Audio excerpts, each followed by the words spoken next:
Hi అండి, welcome back to daily dishes. ఈరోజు సన్నకార పూస చేసుకోబోతున్నామండి. దీనికోసం ఒక బౌల్ తీసుకొని 2.5 కప్పులు తీసుకున్నా అండి నేను శనగపిండి. ఇలాగ జల్లించుకోవాలండి మొత్తం పిండి.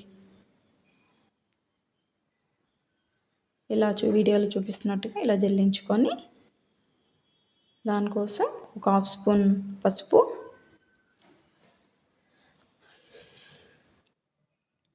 ఒక 1/2 స్పూన్ సాల్ట్ అండి. 1/2 స్పూన్ లేదా 1 స్పూన్ మన టేస్ట్కి తగ్గట్టు వేసుకోవాలండి.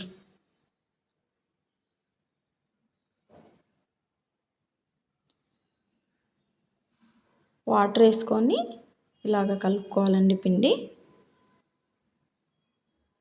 మరీ గట్టిగా ఉండొద్దు, మరీ పలసగా ఉండొద్దండి.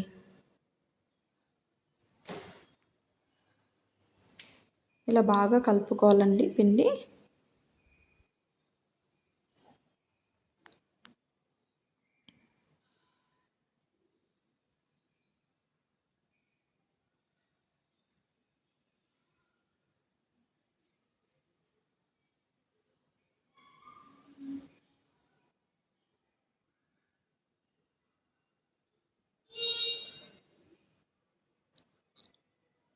ఒక స్పూన్ ఆయిల్ తీసుకున్నా అండి.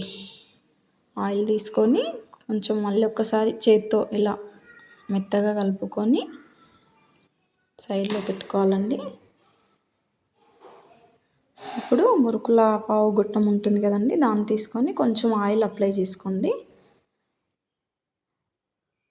అలాగా చేసుకొని కొంచెం కొంచెం పిండి తీసుకొని దాంట్లో పెట్టుకోవాలండి. మురుకుల గుట్టంలో పెట్టుకోవాలి. అలా పెట్టుకొని ఇలా వేసేసుకోవడం అండి. కొంచెం కొంచెం ఆయిల్ హీట్ ఎక్కినాక వేసుకోవాలండి.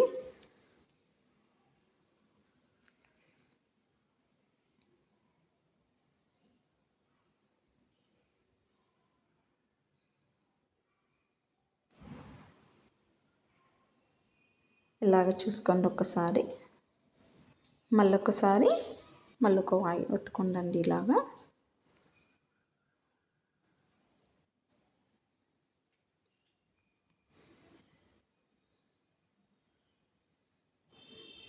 దీనికోసం కొంచెం కరివేపాకు కూడా వేయించుకొని సైడ్లో పెట్టుకోండి. ఇలాగా వేసుకోండి దీనిపైన. చూడండి ఎంత బాగుందో సన్నకార పూస. ఇలా స్టోర్స్ కూడా చేసుకోవచ్చండి. 1 వీక్ 10 డేస్ వరకు నిల్వ ఉంటుంది. పిల్లలు ఎంతగానో ఇష్టపడే స్నాక్స్ అండి.